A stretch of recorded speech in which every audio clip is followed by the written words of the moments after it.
जय गणेश दोस्तों, कैसे हैं आप सभी लोग। एक बार फिर से सभी का बहुत बहुत आभार और धन्यवाद कि आप लोग फिर से आए हैं आज अपना समय निकाल के मेरा ब्लॉग देखने के लिए। तो चलिए शुरू कर लेते हैं आज का वीडियो। तो आज उठने में मुझे हो गई है लेट और वॉक पे आज भी नहीं गई हूँ मैं। तो उठते ही सीधे पहले काम किया है, जो कूड़ा है वो बाहर रखने का काम। उसके बाद कुछ कपड़े थे जो मुझे हाथ से धोने थे। लास्ट डे ही मैंने लॉन्ड्री लगाई थी, तो मशीन वाले कपड़े मैंने थोड़े ही हैं तो मैं उनको नहीं धोऊंगी, जब अच्छे इकट्ठा हो जाते हैं तभी धोती हूँ। हाथ के हैं जो कि थोड़े से ज़रूरी भी हैं, और फिर हाथ के कपड़े बहुत ज़्यादा ढेर नहीं लगने देती हूँ मैं, क्योंकि फिर वो ज़्यादा बर्डन पड़ जाता है। तो बस इजी वाला पानी बनाया है क्या हाथ के कपड़े धोने में। एक तो मेरा अपना वुलन सूट है और 2 स्वेटशर्ट्स हैं। इसके अलावा जो डाइनिंग टेबल का कवर और चेयर, डाइनिंग वाली जो चेयर थी उनका जो कवर उतारा था वो नहीं धुल पाया अभी तक, उसकी बारी नहीं आई, क्योंकि मैं उसे कभी हाथ से ही, मतलब मैंने उसे धोया है, आज तक मशीन में नहीं धोया। ऐसा नहीं कि उसका कपड़ा बहुत ज़्यादा डेलिकेट है या वो ख़राब हो जाएगा मशीन में धुल के। एक्चुअली जो उसके चेयर के कवर हैं उनको जब मैंने स्टिच किया था ना, तो जहाँ पे क्लोजर होता है, यानी कि जहाँ से चेयर के का जो वो है सीट है उसको इंसर्ट करते हैं, वो जो वहाँ पे जिसको जैसे बंद होता है ना, वहाँ पे मैंने वेलक्रो लगा दिया था। और वेलक्रो लगाने की वजह से तब, मतलब मैंने पहली बार ही स्टिच किए थे अपनी डाइनिंग टेबल के लिए चेयर के कवर। तो तब मुझे आइडिया बिल्कुल भी नहीं था कि वेलक्रो जो है कपड़ों का जो फैब्रिक है मतलब उसकी क्वालिटी को ख़राब करेगा। तो ये होता है कि जब मैं मशीन में धोती हूँ इनके कवर्स को, 5-6 कवर हैं वो, तो वो जो वेलक्रो है ना वो चिपकते हैं आपस में, और दूसरी जो कवर हैं उनके मेन मतलब जो फैब्रिक है उसमें चिपक के उसका जो रोया है वो निकल जाता है। तो इसलिए मैं नहीं धोती हूँ उसको। तो यहाँ पे क्या करती हूँ, मैं हाथ से धो लेती हूँ, और जब उनको मशीन में हल्का सा स्पिन करती हूँ, जब निचोड़ती हूँ ना, तो उसकी जो वेलक्रो वाली साइड है उसको आपस में चिपका लेती हूँ, जिससे कि एक चेयर कवर का वेलक्रो दूसरे में चिपक के उसको ख़राब ना करे। और यही कारण है कि मैं इसे मशीन में नहीं धोती, क्योंकि मशीन में अगर मैं उनको चिपका के धोऊँ भी ना तो वो घूमते घूमते खुल जाते हैं और फिर बात वहीं पर आके खड़ी हो जाती है। इसलिए जो है ये चेयर कवर और फिर जो टेबल वाला कवर है वो भी मैंने ईजी वाले पानी में डिप करके छोड़ दिया है, और इसके बाद मैं करूँगी क्लीनिंग। जब पहली बार कवर सिला था तब मुझे बाद में रियलाइज़ हुआ कि मैंने गलती करी, तो उस वेलक्रो को मैं निकाला तो नहीं मैंने, लेकिन हाँ उनको धोने से मैं मुझे थोड़ी सी केयर करनी पड़ती है। लेकिन जब मैंने दूसरा सेट सिला था उसमें फिर मैंने वेलक्रो का यूज़ नहीं किया, उसमें मैंने जो टिच बटन आते हैं ना, बड़े वाले जो टिच बटन होते हैं वो यूज़ किया था। तो वो वाली चेयर कवर में कोई प्रॉब्लम नहीं होती, उनको मैं आराम से मशीन में धो लेती हूँ। तो सफाई करने में झाड़ू लगेगा, पोछा लगेगा, वो तो रोज़ का ही काम है। लेकिन यह है कि घूमने मेरा जो है बहुत दिन से डिस्टर्ब हो गया है वॉक पे जाना, और जब मैं वॉक पे नहीं जा पाती ना, मेरा मूड जो एक कहते हैं ना दिन को एक अच्छा सा स्टार्ट मिलना, वो नहीं हो पाता है। क्योंकि जब आप घर से बाहर निकल जाते हो तो आपको देखिए बहुत सारी चीज़ें क्लियर हो जाती हैं। एक तो आपको 10 लोग मिलते हैं, आप रुकते हो आपस में, मतलब 2 लोग मिलते हैं तो आप बातचीत भी करते हो, किसी की दिक्कत सुनते हो, अपनी दिक्कतों को सुनाते हो, आपके साथ जो पार्टनर घूम रहा है उसके साथ आप अपना लास्ट डे का पूरा रूटीन शेयर करते हो कि मैंने ये किया, मैंने वो किया। तो कहीं ना आपको शेयरिंग करने से थोड़ा सा मन तो हल्का होता ही है, और थोड़ा सा ये है कि फ्रेश स्टार्ट मिलता है दिन को। वहीं आप अगर सुबह उठे और अपने ही घर में ही घूमते रह गए, काम काज करते ही रह गए, तो फिर वो बात नहीं आती। इवन मैं तो, अगर मुझे चूज़ करने को बोला जाए कि मैं योगा और वॉक में से किसको चूज़ करूँगी, अगर मेरे पास समय की कमी हो और मुझे 2 चीज़ों में से एक को चूज़ करना हो, तो मैं वॉक को ही चूज़ करूँगी। हालांकि मैं गर्मियों में दोनों ही करती हूँ, लेकिन वॉक हमेशा ऊपर रहेगी। उसके बाद जो है ये दही मैंने आपको दिखाया ना, दही जो है ये जम गया था अच्छे से। और मैंने आपसे कई बार शेयर किया है दही जमाने की जो ट्रिक्स होती हैं, खूब अच्छे से फेंट के दही जमाएंगे तो बिल्कुल भी जो दही है वो ख़राब नहीं होती है। दूध को थोड़ा सा तेज़ गर्म करके, जैसे फेंटते हैं ना, एक धार लगाते हैं एक बर्तन से दूसरे बर्तन में, इस तरीके से तो दही अच्छी और टाइट जमती है। और अगर नहीं जम पाई इसके बाद भी, तो वो कैसे जमेगी इसकी ट्रिक भी मैं अपने ब्लॉग में पहले भी बता चुकी हूँ। तो इसके बाद ये जो डब्बों की सफाई का कार्यक्रम चल रहा है, ये फाइनल डिब्बा था। इसके बाद ये वाले जो डिब्बे हैं स्पाइसेस वाले, ये सारे क्लीन हो चुके हैं। अब बाकी डिब्बे ऐसे ही अल्टरनेटिवली धुलते रहेंगे। इसके बाद बनाई चाय, तो क्योंकि गले में थोड़ा सा अभी भी खराश है, तो फिर मैं भी फ्रूट्स वगैरह कुछ खा नहीं रही हूँ सुबह उठते ही, और क्योंकि थोड़ा सा दवा वगैरह ले लेती हूँ, तो चाय के साथ कुछ भी एक आध बिस्किट या कुछ ले लिया, उसके बाद दवा खा लेते हैं, और उसके बाद हम शुरू करते हैं फिर अपना काम। तो इसके बाद जो है मैं और मेरे हस्बैंड दोनों हम लोग चाय पियेंगे, और जो भी क्लीनिंग का काम है उसे हम लोग मिल बांट के करेंगे। मेरे हस्बैंड भी आज स्टेडियम नहीं गए थे, तो जब हम दोनों ही नहीं जाते हैं तो फिर सफाई का काम बढ़ जाता है, थोड़ा वो करते हैं थोड़ा मैं करती हूँ। इसके बाद फिर मैंने नहा लिया था, और नहा के बन रही है आलू टमाटर मटर की रसे वाली सब्जी। तो जब बच्चे नहीं है ना आजकल, तो मैं 2 in 1 काम करती हूँ। मॉर्निंग में ही कुछ इस तरीके की सब्जी या ऐसी चीज़ बना देती हूँ जो दिन में भी काम आ जाए। जैसे अभी आलू टमाटर मटर की सब्जी बन रही है, तो ये चावल के साथ हमारे घर में बहुत ज़्यादा पसंद की जाती है। और क्योंकि अभी मॉर्निंग में बन रही है तो हम लोग, मैं और मेरे हस्बैंड ब्रेकफास्ट में खा लेंगे इसे, और दोपहर में ये लंच के लिए भी चावलों के साथ चल जाएगी। तो फिर मैं आज दाल नहीं बनाऊँगी। कभी सूखी सब्जी बनती है मॉर्निंग में तो फिर दाल भी बन जाती है, लेकिन जब बच्चे होते हैं तो प्रॉपर जो ब्रेकफास्ट लंच होता है अच्छे से बनता है, सब्जी रोटी दाल चावल सब कुछ। आजकल थोड़ा सा आराम हो जाता है, और ऐसा मैं कई बार करती हूँ, अक्सर ही कर लेती हूँ। जब सब्जी रसे की कुछ बना लेती हूँ तो फिर दिन में दाल वगैरह नहीं बनाती, और थोड़ा सा काम जो है आसान हो जाता है। तो अब टमाटर मटर आलू है ना, तो इसमें टमाटर बढ़िया मात्रा में डालती हूँ मैं। देसी टमाटर बहुत अच्छे आजकल आ रहे हैं, अच्छा फ्लेवर उनमें होता है, खूब रसीले होते हैं। गर्मियों में तो टमाटर बिल्कुल ही, मतलब बहुत ही बुरे टमाटर आते हैं, उनमें रस ही नहीं होता है। लेकिन आजकल वाले जो टमाटर होते हैं उनका टमाटर मटर आलू की जो सब्ज़ी होती है बहुत ही यम्मी बनती है, और मुझे बहुत अच्छी लगती है वाली सब्ज़ी। मतलब अगर ज़्यादा बन जाती है ना तो मैं उसे बचा लेती हूँ। मटर छिले हुए रखे हैं, और ये रात के उबले हुए 2-3 आलू हैं। ये कम पड़ेंगे इसलिए मैंने एक कच्चा आलू भी छील लिया। प्रेशर लगा के ही बनाऊंगी सब्जी को, तो जो उबले हुए आलू हैं उनको भी मैं ऐसे ही फोड़ के डाल दूंगी। इसके बाद जो है आटा लगा रही हूँ रागी का, और जो गेहूं का है उसको मिला के बराबर रेशियो में। हस्बैंड बराबर मेरे साथ काम कराते रहते हैं। और ये जो कसूरी मेथी है देखिए तैयार हो गई है। फ्रेंड्स, बहुत सारे काम ऐसे होते हैं ना जो व्लॉग में दिख ही नहीं पाते हैं। बहुत पहले शायद मैंने आपको शेयर किया था कि मैंने 2 परात में साबुत धनिया रखा था, और एक में रखा था मेथी सुखा के। तो ये वही मेथी है, ये सूख चुकी है, और इसको मैंने सुखा के बॉटल में भर दिया है। अब वो कब सूखी और उसको मैंने स्टोर किया, ये सब चीज़ मैं शेयर नहीं कर पाई। तो मैं आपको सही बताऊं तो व्लॉग में जितना आप देखते हो ना, ये हमारे मतलब मेरे रूटीन का सिर्फ 70% होता है। 30% काम ऐसे होते हैं जो मैं सिर्फ इस वजह से नहीं दिखा पाती क्योंकि बार बार कैमरे का एंगल चेंज करना और ये सब चीज़ें मुझे बड़ी मतलब जल्दीबाजी में थोड़ा दिक्कत हो जाती है। तो ये वही मेथी है और ये सूख चुकी है। तो आज मैं इसको डाल रही हूँ टमाटर मटर आलू की रसे वाली सब्जी में। तो हल्का सा इसको मैंने रोस्ट कर लिया, हालांकि ये बहुत क्रिस्पी वैसे ही हो रही थी, बट फिर भी मैंने थोड़ा सा इसको तवे में चला लिया। तो ये बहुत अच्छी और अच्छी करारी होगी। और इसकी जो खुशबू है इस वक्त मैं आपको सही बताऊँ तो पूरा घर महक गया था इसकी खुशबू से। और सब्जी में डालने के बाद जो सब्जी का फ्लेवर है वो तो मतलब गजब का आ गया। अगर आपके घर में कसूरी मेथी जो है नहीं कोई खाता है लेकिन आपको उसका टेस्ट पसंद है ना, तो आप इस तरीके से जब तवे में करके डालोगे ना तो ये बिल्कुल चूरा चूरा सी हो जाती है और पता नहीं लगती। अदरवाइज़ होता ही है कि बच्चे लोग पहचानते कैसे हैं कि कसूरी मेथी पड़ी हुई है, वो जो डंडियाँ होती हैं ना मेथी की वो उन लोगों को दिख जाती हैं। लेकिन आप इस तरीके से हल्का रोस्ट कर लोगे ना तवे में तो वो जो डंडी है और पत्ते हैं वो सब बिल्कुल पाउडर बन जाते हैं और सब्जी में मिक्स होकर बिल्कुल भी पता नहीं लगता है और खुशबू और फ्लेवर दोनों ही आ जाते हैं। इसके बाद ये बना ली हमने रागी की रोटी। इसको रागी कह लो चाहे मडुआ भी कहते हैं इसे और रागी भी कहते हैं। अब तो ये हर जगह अवेलेबल है, बहुत इजीली मिल जाता है ऑनलाइन ऑफलाइन। पहले ये एक ऐसी चीज़ हुआ करती थी जो सिर्फ और सिर्फ पहाड़ों में ही मिलती थी और शायद कहीं साउथ में भी मिलती है ये जो ग्रेन है। और मतलब बहुत अच्छा है, कैल्शियम रिच ग्रेन है को तो बीच बीच में हम बना लेते हैं खा लेते हैं। मेरे हस्बैंड एक्चुअली ये सारी चीज़ें पसंद कम करते हैं, बाजरे की रोटी मडुए की रोटी।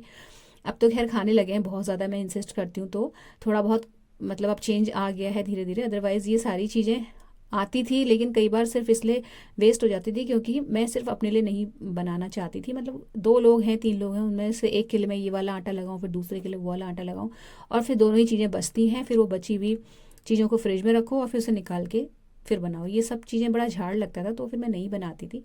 अब खाने लगे हैं तो बीच बीच में मैं बना लेती हूँ, कंटिन्यूअसली फिर भी नहीं बनाती क्योंकि रोज़ बनाऊंगी तो फिर मन भर जाएगा ये चीज़ें।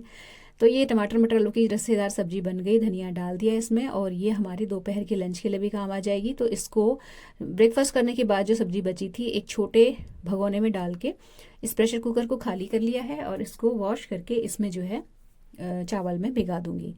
तो यहीं पर जो गैस वैस है सब अभी मैं फाइनल साफ़ कर दूंगी क्योंकि अब ये लंच भी बन ही चुका है। और अगर यहाँ पे दाल वगैरह बॉईल करनी होती तो मैं दाल बॉईल करती पहले, उसके बाद गैस को पोंछती क्योंकि दाल बॉईल होने में गैस अक्सर ख़राब हो जाती है। तो अपना ये जो क्लीनिंग वाला काम है ये होगा। सब्जी बनी हुई तैयार रखी है, इसके अलावा बस चावल भिगोने हैं और जब मैं 1:30-2 बजे के अराउंड अपनी शॉप से आऊँगी तो फिर उनमें प्रेशर लगा देती हूँ। अच्छा, स्मिता भदौरिया जी हैं मेरी एक सब्सक्राइबर, वो कह रही थी कि जो नाइट सूट मैंने शेयर किया था ना लास्ट ब्लॉग में, वो मैंने कहाँ से लिया और वो मतलब वो कैसा है इस तरीके का, वो कुछ पूछ रही थी। तो देखिए, अगर ऑनलाइन लिया होता तो मैं उसका लिंक आपको प्रोवाइड करा देती, लेकिन वो मैंने शॉप से ही लिया हुआ था। हाँ, मैं एक आपको एक आइडिया दे सकती हूँ कि जब मैंने वो पहना था, नो डाउट बहुत कंफर्टेबल था, लेकिन वो इतना गर्म नहीं है। अगर आप कभी ऑनलाइन या ऑफलाइन लेना चाहो सेम ऐसी ही चीज़, वो वेलवेट का था, अंदर से हल्की हल्की फर थी, बहुत ज़्यादा फर नहीं थी उसमें। तो वो इतना गर्म नहीं है कि आप सिर्फ उसको पहनो और उसके बाद आपको कोई स्वेटर या कार्डिगन नहीं पहनना पड़ेगा। उसके ऊपर आपको कोई जो भी आप पहनते हो ना ठंड में, स्वेटर या स्वेटशर्ट, वो आपको पहननी पड़ेगी। इतना गर्म वो नहीं था, पहली चीज़। दूसरा, मैं कुछ इस तरीके का चाह रही थी, जैसा मैंने लिया था ना वो बिल्कुल बहुत सही था, मुझे अच्छा लगा, लेकिन मुझे उसका सिर्फ कलर पसंद नहीं था। तो अगर आप लेना चाहते हो ना, तो मैं सेम वही चीज़ का आपको लिंक प्रोवाइड करा सकती हूँ। मैं अमेजोन पर सर्च कर रही थी, तो मुझे बिल्कुल वही चीज़ कंपैरेटिवली कम प्राइसेस में मिली। मैंने वो 1300 समथिंग का लिया था लोकल शॉप से, लेकिन अमेजोन पे वो 900 समथिंग का मिल रहा है अभी। तो अब मैं देखिए, मैंने लिया नहीं है ना उसे अमेजोन से या ऑनलाइन, तो मैं एग्जैक्टली दोनों की क्वालिटी मैच करती है ये तो नहीं बता पाऊंगी, लेकिन ये आइडिया दे सकती हूँ कि अगर आप मंगा रहे हो अमेजोन से या किसी और साइट से, मीशो वगैरह से, तो एक तो देखिए ऊपर का जो कपड़ा होगा वो वेलवेट का होगा, और जब आप उसे अंदर उल्टा करके देखेंगे तो अंदर हल्की हल्की फर होगी, बहुत छोटी छोटी वाली जो फर होती है वो। तो अगर देखिए, मुझे वो महंगा तो लग ही रहा था, मैंने इस तो एक तो इसलिए भी उसको वापस किया, और वापस करके मैं ये जो है लेके आई हूँ अपर और लोअर। तो ये पड़ा मुझे उतने का ही है। जो अपर है ये 600 समथिंग का है, और जो लोअर है ये 750 समथिंग का मुझे पड़ा है। तो इसका जो लिंक भी मैं नहीं दे पाऊंगी, क्योंकि मैंने इसको चेंज करके ये वाला लाया है। ये दोनों जो अपर लोअर हैं, ऐसा नहीं है कि कोई सेट हो, ये अलग अलग मैंने लिए हैं। सिर्फ कलर कॉम्बिनेशन देख के मैंने थोड़ा सा चेक करके लिया है। नीचे का डार्क जो ग्रीन होता है, बॉटल ग्रीन कलर, वो है, और ऊपर मस्टर्ड कलर है। और मस्टर्ड कलर और ग्रीन कलर का कॉम्बिनेशन हमेशा अच्छा लगता है, इसलिए मैंने ये दोनों सिलेक्ट किए। पड़े मुझे ये उतने के ही, लेकिन मुझे उसका कलर नहीं अच्छा लगा था, तो मुझे ये लेना पड़ा। अब मुझे चेंज करना था ना, तो फिर मेरे पास कोई ऑप्शन भी नहीं था, नहीं तो मैं जो है नहीं लेती वहाँ से और मैं ऑनलाइन ही मंगाती। तो आप डिस्क्रिप्शन चेक करिएगा, मैं आपको दिखा दूंगी, मतलब लिंक दे दूंगी सेम उसी चीज़ का। इसके बाद जी हम लोग, फिर मैंने पहले उसको ट्राई किया, ट्राई करके बिल्कुल फिटिंग उसकी परफेक्ट आई थी। अच्छा वार्म है ये भी, जो नीचे का लोअर था ये भी वेलवेट का था, और ऊपर की जो स्वेटशर्ट है ये नॉर्मल स्वेटशर्ट्स है, स्वेटशर्ट है जो हम लोग रेगुलर उस पर पहनते हैं, वेलवेट वाली नहीं थी। तो उसके बाद छत पे गई हूँ, तो सारे जो कपड़े जो हाथ से धुले हुए मॉर्निंग में डाले थे ना वो सूख गए थे। इसके अलावा मेरी मदर इन लॉ और मेरी सिस्टर इन लॉ के कपड़े भी पड़े हुए थे छत पे आज। अदरवाइज़ वो लोग ले आते हैं, बट आज उन्होंने भी लेट डाले होंगे तो उनके भी नहीं सूखे थे, तो वो छत पे पड़े रहते हैं। तो जब पड़े रहते हैं तो फिर मैं उनको नहीं छोड़ती, मैं उन्हें तहा के बीच वाले फ्लोर में रखते हुए नीचे चली जाती हूँ। तो एक कपड़े तहा के फिर थोड़ी देर यहीं पे मैं लेट जाती हूँ, धूप सेक लेती हूँ छत पे ही। यहाँ पे एक चटाई में परमानेंट रखे रहती हूँ, उसको बिछा के थोड़ी देर लेट जाते हैं। नींद तो नहीं आती, क्योंकि बंदर हमेशा घूमते रहते हैं इधर उधर, दूसरों की छतों से इधर उधर कूदते हैं। तो निश्चिंत होकर जो एक झपकी आती है ना, जो कि अपने कमरे में अपनी रजाई के अंदर आती है, वैसा तो नहीं रहता, लेकिन हाँ धूप सेकने को मिल जाती है। तो बस उसके बाद धूप सेकी है, थोड़ी देर रेस्ट किया है, चाय वगैरह पी है। उसके बाद मैं आपको दिखा रही हूँ सीधे रात का रूटीन। तो ये जो दही बड़े हैं ये गेट टुगेदर वाले दिन के ही हैं, रखे हुए हैं। हम लोगों को दोनों को जुकाम और गले में खराश थी, इसलिए फिर फ्रिज में रखे ही रह गए थे। जो भिगो के रखे थे मैंने, वो तो मैंने सारे ऊपर दे दिए, लेकिन सूखे हुए अपने लिए बचा लिए थे, क्योंकि मुझे लग ही रहा था कि 2-3 दिन लगेंगे हमारा जुकाम ठीक होने में, तो उसके बाद हम लोग खाएंगे। सूखे हुए दही बड़े फ्रिज में रखे रहो ना तो बहुत टाइम तक चल जाते हैं, ख़राब नहीं होते हैं, क्योंकि ये डीप फ्राइड होते हैं। 4-5 बचे थे, वो मैंने सोक कर दी। उसके बाद जो कपड़े मैं फोल्ड करके छत से लेके आई थी, वो सारे जो है यहाँ पे रख दिए। इसके अंदर रहती हैं सारी बेडिंग्स और जो इस तरीके की चादर वादर होती हैं, तो ये संभाला मैंने। उसके बाद रात के डिनर के लिए शिमला मिर्च आलू कट करके नमक में के पानी में डुबो के मैंने रखी दिए। और इसके बाद मेरी होती है आजकल रेगुलर बेसिस पे डांस की और जुम्बा, मतलब जुम्बा तो नहीं कह सकते, डांस की प्रैक्टिस कह सकते हो। कोई भी गाना ले लेती हूँ, उसमें डांस करती हूँ। अगर अच्छा सा बन जाता है तो फिर मैं उसको शॉर्ट्स या रील के तरीके से शेयर भी कर देती हूँ आपके साथ, कई बार मैंने करा भी है। और अगर आप लोगों ने अभी तक नहीं देखा है ना, तो आप शॉर्ट्स ज़रूर देख लीजिएगा फ्रेंड्स। बहुत सारे मैं डांस के जो शॉर्ट्स हैं वो बीच बीच में अपलोड करती रहती हूँ। तो यहाँ पे इसके बाद डांस वांस करके अच्छा पसीना वसीना हो जाता है, फिर हाथ मुंह धो के मैं दिया जलाती हूँ, पूजा करती हूँ शाम वाली, और उसके बाद बनाती हूँ डिनर। तो शिमला मिर्च आलू की सब्जी बना रही हूँ मैं। और कई लोग मेरे से बार बार पूछते हैं कि आप लोहे की कढ़ाई में बना रहे हो तो क्या कलर या फ्लेवर में चेंज नहीं होता, और मैं कई बार इसका आंसर दे चुकी हूँ कि लोहे की कढ़ाई का जो एक पर्टिकुलर टेस्ट होता है, जो एक स्पेसिफिक टेस्ट होता है ना, वो अगर आपको पसंद आता है तो अगर कलर चेंज हो भी जाए या सब्ज़ी देखने में उतनी अच्छी नहीं भी हो रही है तो क्या ही फ़र्क पड़ता है, क्योंकि हमें देखिए किसी के सामने तो रखनी नहीं है सब्ज़ी। ऐसा तो है नहीं कि हम मतलब हमारे कोई गेस्ट आ रहे हैं उनके सामने हम खाना रख रहे हो, उस टाइम पे थोड़ा देखना पड़ता है सब्ज़ी का कलर और टेक्सचर वगैरह। अदरवाइज़ अगर आप सिर्फ अपने लिए खाना बना रहे हैं तो लोहे की कढ़ाई में सब्ज़ी बना के अगर थोड़ा सब्ज़ी काली हो भी जाती है तो कोई प्रॉब्लम नहीं है, क्योंकि लोहे की कढ़ाई में सब्ज़ी बना के देखिए स्वाद तो बढ़ता है। और हाँ, अगर आप लोगों को जैसे लोहे की कढ़ाई में सब्ज़ी बनने के बाद एक अलग सा टेस्ट ऐड हो जाता है ना सब्ज़ी में, अगर वो पसंद नहीं है तो बात अलग है। अगर वो आपको पसंद नहीं है और आप चाहते हो कि लोहे का जो वो है मतलब उसका जो न्यूट्रिएंट्स हैं वो भी आपके खाने में आए, तो आप ये कर सकते हो कि सब्ज़ी लोहे की कढ़ाई में कुक करिए, लेकिन कुक होने के बाद उसको उसमें पड़ा मत रहने दीजिए, उसको खाली करके किसी कैसरोल या किसी और दूसरे बर्तन में ट्रांसफ़र कर लीजिए। तो सब्जी का कलर देखिए उतना काला नहीं होगा, बने मतलब ठीक ठाक सब्जी का कलर बना रहेगा, और जो न्यूट्रिएंट्स हैं आयरन जो है वो भी आपकी सब्जी में ऐड हो जाएगा। आप कढ़ाई को धो के रख लीजिए। लेकिन यहाँ पे मैं आपको एक चीज़ बताऊँ ना, कढ़ाई भी बहुत अलग अलग तरीके की होती है। लोहे की कढ़ाई हर जगह अलग अलग तरीके की मिलती है। कई कढ़ाइयाँ ऐसी होती हैं जो सब्जी को ज़रूरत से ज़्यादा काला कर देती हैं और कितना भी उनको रगड़ो वो कढ़ाइयाँ साफ़ नहीं होती हैं। लेकिन कुछ कढ़ाइयाँ ऐसी होती हैं जो बहुत अच्छे उस मटेरियल की बनी होती हैं, वो मतलब साफ़ करने में अच्छी चमक भी जाती हैं और उनमें जो सब्जी बनती है वो उतनी काली नहीं होती है। तो ये कढ़ाई पे भी डिपेंड करता है। तो जहाँ अच्छे बर्तन मिलते हैं, जो बर्तनों की अच्छे बर्तन की जो शॉप हो बढ़िया, वहाँ से ही कढ़ाइयाँ लिया करिए। मतलब किसी ऐसे मतलब ठीक अच्छी जगह से लीजिएगा कढ़ाई जब लेते हो आप लोहे की। तो मैंने जो ये कढ़ाई ली है ये रामनगर से ली है। मैं आपको बताऊं तो रामनगर, अगर आपने सुना नहीं तो ये यूपी वाला रामनगर नहीं है, ये उत्तराखंड वाला रामनगर है जहाँ जिम कॉर्बेट पार्क है, वहाँ से मैंने ये कढ़ाई ली है। और वहाँ लोहे की कढ़ाइयाँ की मार्केट है, तो वहाँ पे ऐसी कढ़ाइयाँ अच्छी वाली मिल जाती हैं। तो मेरी कढ़ाई में सब्जी काली बहुत ज़्यादा काली नहीं होती, इनफैक्ट जो कलर है वो अच्छा खासा बना रहता है। मैं तो सब्जी घंटों के लिए छोड़ भी देती हूँ, तो बहुत देर तक छोड़ दो 4-5 घंटे के लिए, तभी काली पड़ती है, नहीं तो ठीक ठाक सी रहती है। और मैं तो ज़्यादातर हमेशा सूखी सब्जियाँ लोहे की कढ़ाई में बनाती हूँ, आपने देखा ही होगा।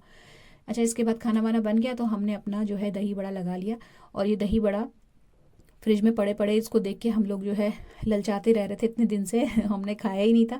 जिस दिन गेट टुगेदर था इवन हमने उस दिन भी नहीं खाया था, क्योंकि बनाते बनाते मन भर जाता है ना। तो वही चीज़ मेरे साथ हुई और मेरे हस्बैंड ने भी नहीं खाया था।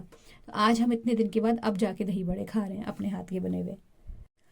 खाना बनने के बाद मतलब रोटी वोटी बनाने तक और सब समेटने तक ना मेरे हस्बैंड भी आ जाते हैं। फिर हम लोग खाना खा लेते हैं और वो खाते ही थोड़े बहुत मेरे साथ काम जो होते हैं वो कराने के बाद चले जाते हैं डॉगी को घुमाने के लिए, और मैं इधर बर्तन धोने में के लिए आ जाती हूँ। तो अब हल्का हल्का मौसम चेंज हो रहा है ना, थोड़ी सी गर्मी सी आ रही है। तो ये मौसम जो होता है ना, ये बीच वाला जो मौसम होता है, इसमें आने लगते हैं हल्के हल्के छोटे छोटे कॉकरोच और या चूहे। आप हमेशा नोटिस कीजिएगा, अगर आपकी पूरी ठंड भर किचन बिल्कुल साफ़ रही है तो इस टाइम पे कुछ ना कुछ छोटे मोटे प्राणी आपको किचन में दिखने लगेंगे, और ये वही टाइम होता है जब हमें इनको इसी वक्त कंट्रोल करना होता है। तो सबसे अच्छा तरीका मैं आपको बताऊं कि जो मतलब अगर आप चाहते हो कि कॉकरोच आपके किचन में ना आए, तो देखिए कॉकरोचों के आने का एक ही रास्ता होता है, वो है ये किचन की सिंक की जो नाली होती है वो, यहाँ से कॉकरोच आते हैं और फिर आने के बाद वो अपने आप को बढ़ाते हैं, है ना। तो इसको साफ़ करिए, सबसे ज़रूरी चीज़ है। दूसरा, यहाँ पे जो एक बहुत सही तरीका काम करता है ना, रात को सोने से पहले एक तो इसको चमका लो जिससे कि इसमें किसी भी तरीके की स्मेल या खाना वाना ना रहे। दूसरा, जो ये नाली है इसमें 2 या 3 आप नेफ्थलीन बॉल्स डाल के रख देंगे ना, तो कॉकरोच नाली में नीचे तो रहेंगे क्योंकि उनकी जगह ही वही है रहने की, बट वो ऊपर नहीं आते हैं नेफ्थलीन बॉल की स्मेल से। प्लस आपने किचन अच्छे से साफ़ करी है, आपके जो डस्टर वगैरह हैं वो साफ़ हैं, आपने रात को चेंज कर लिए, गंदे डस्टर हटा दिए, फ्रेश डस्टर चेंज करके रख दिए हैं, तो उन्हें खाने पीने को या कुछ इस तरीके से सर्वाइव करने को उनके पास कुछ रहता तो है नहीं, तो वो फिर नहीं आते हैं, ये चीज़ रहती है। तो ये जो टाइम होता है ना इस वक्त उनको कंट्रोल करने का, आप 2-3 नेफ्थलीन बॉल्स हर अपने जितने भी हैंड बेसिन हैं या जो बाथरूम में जो नालियाँ होती हैं ना, वहाँ किचन के सिंक में हमेशा डाल के रखो। इस मौसम में क्या, हमेशा ही अगर डाल सको तो बहुत अच्छा है। मेरे पास अभी ख़त्म हो रही हैं, नहीं तो मेरा यहाँ पे हमेशा 2 से 3 बॉल्स पड़ी रहती हैं। जैसे ही वो डिज़ोल्व हो जाती हैं, क्योंकि यहाँ पे लगातार पानी चलता रहता है और वो जो बॉल्स होती हैं वो डिज़ोल्व होती हैं, तो डिज़ोल्व होने के बाद जो पानी होता है सिंक में जाता है ना, तो वो और ज़्यादा प्रिवेंट करता है इस तरीके के इंसेक्ट्स को ऊपर आने में। तो वो मेरे पास अभी ख़त्म हो रही है, बहुत जल्दी मुझे लानी है वो, क्योंकि अब जो है आ रहा है मौसम गर्मियों वाला, अब कपड़े रखने का और गर्मी के कपड़े निकालने का टाइम भी आ रहा है। तो नेफ्थलीन बॉल्स चाहिए बहुत सारी, तो वो मुझे लानी है। वो मैंने लिख लिया अपनी ग्रॉसरी वाली लिस्ट में, तो वो जैसे ही आएगी वैसे ही मैं यहाँ पे डाल दूँगी। फिलहाल अगर आपके पास है तो आप अगर चाहते हो कि गर्मी भर इन प्राणियों से आपको निजात मिले तो आप अभी डाल लो। इनफैक्ट 1-2 नेफ्थलिन की बॉल्स जो होती है ना, मैं नीचे अलमीराज में जहाँ पे आटा और चावल वाला ड्रम रहता है ना, उसमें भी कोनों में रख देती हूँ, तो बहुत रिलीफ मिलता है। जो हमारा घर है ना, इसमें नीचे की साइड से बहुत ज़्यादा सीलन है, मैं आपसे कई बार बोल चुकी हूँ। इतनी सीलन होने के बाद भी कॉकरोच जो हैं, मैं ये नहीं कहूँगी कि बिल्कुल 0% कॉकरोच हैं, क्योंकि इतनी सीलन है तो ऐसे प्राणियों को हम नहीं रोक सकते आने से। बट ऐसा कभी नहीं होता कि मैं खाना बना रही हूँ और सामने मुझे चलता हुआ कोई कॉकरोच दिख रहा हो। अगर दिखता है तो मेरे तुरंत जो है कान खड़े हो जाते हैं और मैं सीधे एक्शन लेती हूँ फिर। तो ये तरीका कारगर है नेफ्थलीन बॉल्स वाला। अगर आप नहीं कर रहे थे अभी तक तो आप करके देखिएगा, आपको ज़रूर रिजल्ट्स मिलेंगे। तो इसके बाद जी अपना वही रात वाला रूटीन। तो यहाँ पर ये व्लॉग समाप्त होता है फ्रेंड्स। अगर अच्छा लगा हो तो प्लीज़ वीडियो को लाइक शेयर ज़रूर कीजिएगा। चैनल सब्सक्राइब करके बेल आइकन प्रेस कर लीजिएगा। मिलते हैं नेक्स्ट वीडियो में। Till then take care, stay healthy, happy and positive.